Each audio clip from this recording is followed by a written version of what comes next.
ડુડુન ડુડુન ડુડ જમવા જવાનું લ્યો બોલો જમવાનું ન હોય તો ક્યાંય ન હોય પૂછા બેઠા હોવી અને આમંત્રણ આવે તો બબ્બે જગ્યાએથી આમંત્રણ આવે બકુડાના ઘરે જમવા જવાનું છે ગામમાં દુકાનનું ઉદ્ઘાટન છે ન્યાય જવાનું છે હાલો બડા દાદા જમવા ભાગવી ક્યાં બકુલભાઈના ઘરે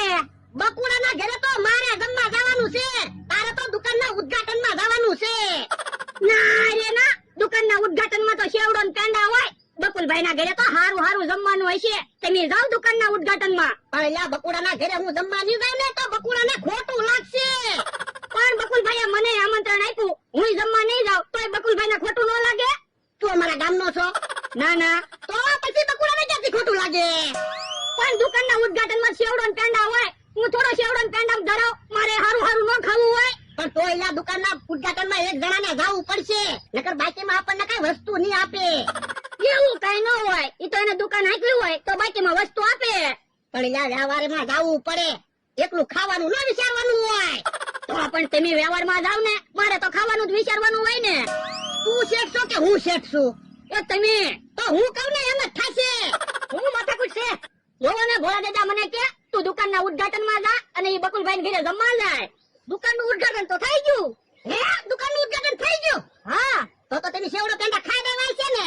ના રે ના હું કઈ સેવડો પેંડા ખાવા નથી ગયો સેવડો પેંડા ખાવ તો હું ધરાઈ ન જાઉં પછી બકુલભાઈ ઘરે હું મારથી ખવાય આ એ હાસો તો હવે તો મારે બકુલભાઈ ઘરે જમવા આવવાનું ને એ હા તો હાલો હાલો મોરું હું કામ કરવું બકુલભાઈ ઘરે જમવા વ્યા જાવી એ હાલો હાલો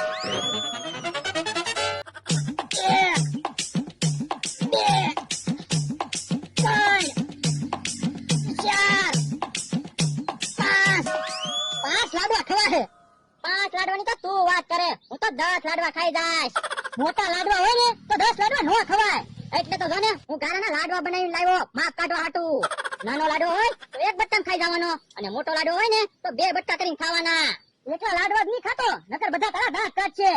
એટલે એમ તો મને ખબર પડે પેલા થોડા દાળ ભાત ખાઈશ પછી 4-5 લાડવા ખાઈ લઈશ વળી પાછા થોડા દાળ ભાત ખાઈશ અને 4-5 લાડવા ખાઈ લઈશ એટલે કોઈ ખબર નહીં પડે હું કેટલા લાડવા ખાઈ ગઈ આ તો વાંધો નહીં એટલે શેની સંસ્થા કરો એ બકુલના ઘરે જમવા જવાનું છે ને એટલે કસરત કરવી ભૂખ લગાડવી તો પણ મને કહો ને હું તમને ભૂખ લગાડી દઉં તો અમને ક્યાં વાંધો છે ઓય બાપા પણ યા ભીકા હું કામ મારે તમને વધારે ભૂખ લાગે ને એટલે એમ અમારે કાઈ ભૂખ ના લગાડવી હો એ વાતું ના કરવી હાલો જમવા ભાગવી હાલો હાલો હે તમારે બેયને જમવા આવવાનું છે હા અરે બેયને થોડું જમવા આવવાનું હોય એકને જમવા આવવાનું હોય તો તમે બેનું કામ જમવા આવો અમારે તો આમંત્રણ છે એટલે તો પણ અમારે આમંત્રણ છે ઈ તો બકુલભાઈ અમારા ભાઈબંધ છે ને એટલે અમને બેયને આમંત્રણ આપ્યું તમારે તો અમથો ભાઈબંધ છે એ તું જમાડે છો કેટલો બધો પાવર કરે તાનો મને બેને કે ઢીબે નાખજો એ મી તો મસ્તી કરી હા તો વાંધો નહીં હાલો હો બુતાવડે બકુલભાઈના ઘરે વયા જાવી આપણે એટલાનું કઈ જમણવાર નથી આખી શેરીનું જમણવાર છે દાળ ઘટશે ને તો પાણી વાળી દાળ ખાવી પડશે આપણે હાલો હાલો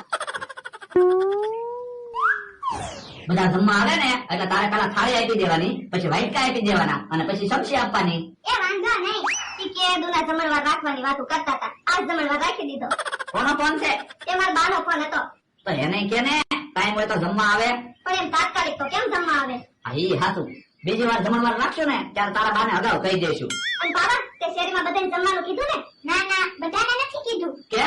જમવાનું ખૂટી ગયું હોય તો એલા મારા ઘરે જમણવાર છે એમ થોડું જમવાનું ખૂટે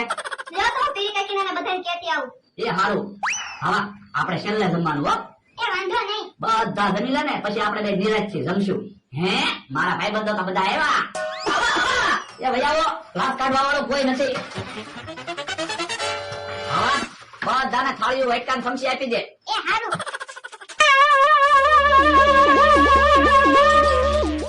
બસ વયા વેનપા હવે હું પીરસી દઉં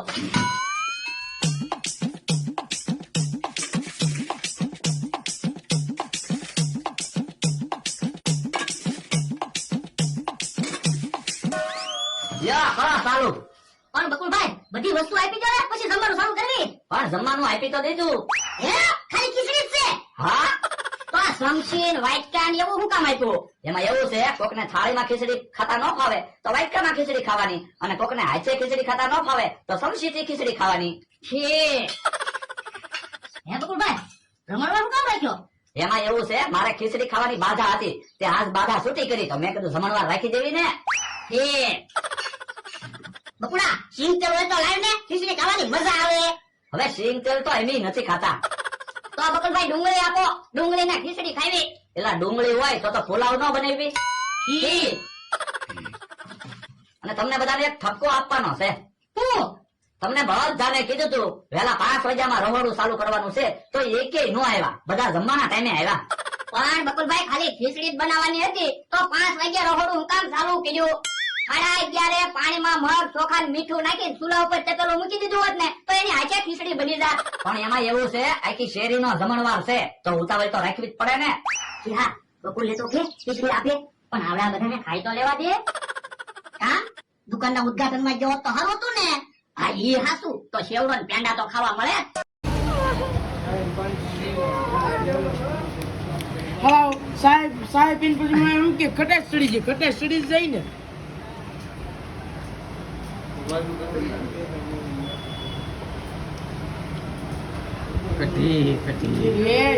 એ જો આ તો વાટકી બીજો જો ને કી જો પીધી પછી પગુલા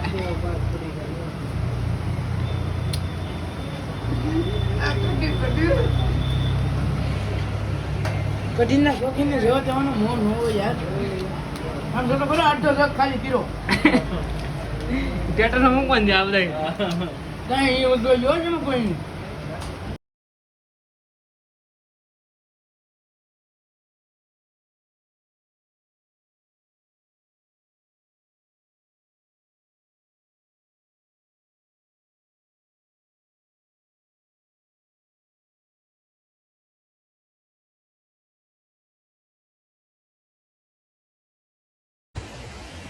કે જેમ કૃષ્ણ પાસે સુદામા હતા એમ મારી પાસે તું છે મારા કલેજા.